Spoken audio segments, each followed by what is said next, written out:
Book excerpts. Ranthambore, much more than just a tiger habitat. Ranthambore Diary 9 Days 9 Cubs is a coffee table book written as an epistolary that follows the author's journey into the Ranthambore forest in his quest to sight the majestic resident tigers. Planning a 9-day trip to Ranthambore was a leap of faith.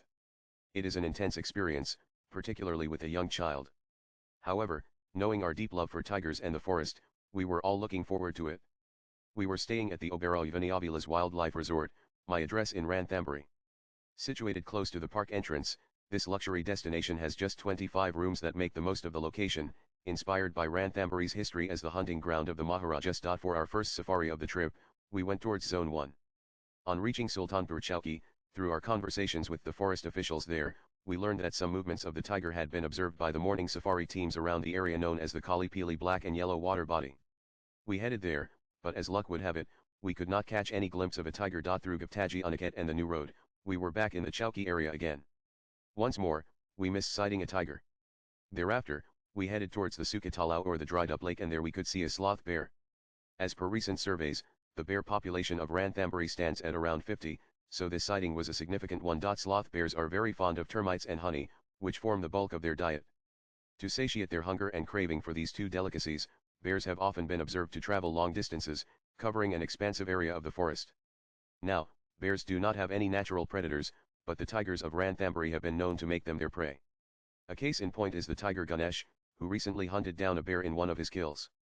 Then again, there are multiple reports of bears turning the tables and driving away even female tigers. There was a fight between a sloth bear and T-101 in Zone 5. It was so sudden that the foreign tourist who witnessed it couldn't take out his camera because he was frozen with fear. Somehow, the driver managed to click a picture with his phone. The next morning, we went to Zone 5 and found our vehicle at Gate 2 through which we were to enter. Right in front of our vehicle was another one that was being used by a Japanese wildlife photographer named Koki Yamada. For the past 2 years, he has regularly visited Ranthambore and taken many photographs. Tiger Lilo made a rare sighting last year when we spotted her in the Burta area of Zone 4. On the subject of photographers, one of the interesting sights you might encounter in Ranthambore and other national parks are the various kinds of cameras. Long lens cameras can be spotted with a number of tourists keen to capture their animal sightings for posterity. They allow a better and clearer view of the animals, which are often some distance away. This is what it feels like to be a member of the paparazzi. I have heard from visitors who regret not being able to truly capture the majesty of these creatures with phone cameras and even basic DSLRs. A few good sightings might send you on a rather expensive shopping spree for camera gear. But I'd suggest renting prior to making a commitment.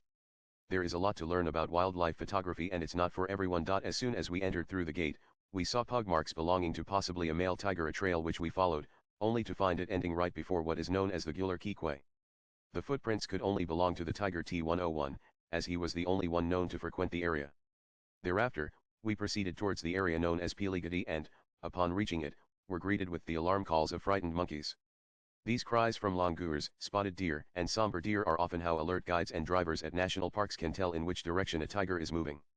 They will hear a call and race through the narrow paths that crisscross the forest, hoping to spot an animal. Sometimes, these efforts pay off. At other times, they will wait near known spots where tigers had been sighted in the past. Being on a safari can be extremely exhilarating, but it also requires a great deal of quiet patience. Enjoying the forest for its own sake, and deriving pleasure from other animals, such as birds, add much to the experience. One of the most fascinating animals in Ranthambore is, in fact, the tiny, friendly and extremely noisy rufous tripit. This bird fearlessly perches on safari vehicles and has a delightful call. It is black and orange, much like its most surprising friend the tiger. Unbelievably, this tiny creature is also known as the tiger dentist or the tiger toothpick. I have been fortunate enough to see them, but have not captured them yet. It is said that they have the temerity to sit before a tiger's gaping mouth and clean the apex predator's teeth. Tigers kill other birds but welcome their tiny synergistic allies in oral hygiene. These resourceful and intelligent birds are related to crows, are omnivorous and adaptable. On that occasion, we waited for a while at Piligadi, hoping to get a tiger sighting, but without a positive result. We carried on towards the Kachita Mata Mandir, where we came upon many villagers. As per their traditions, they had converged at the Mandir on Navaratri Ekadashi, where Ajald rituals were carried out.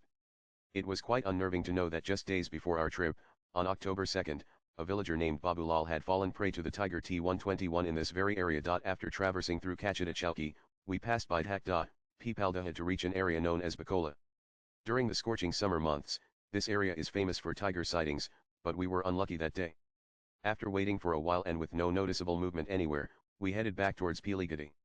Here, we once again crossed paths with Koki Yamada, who was photographing the area amidst the unending calls of monkeys and somber deer. The tigers, however, remained out of sight. You can get the book here. The above is an extract from Sundeep Buttoria's book, Ranthambore Diary 9 Days 9 Cubs, following the author on 2 safaris into the heart of the jungle.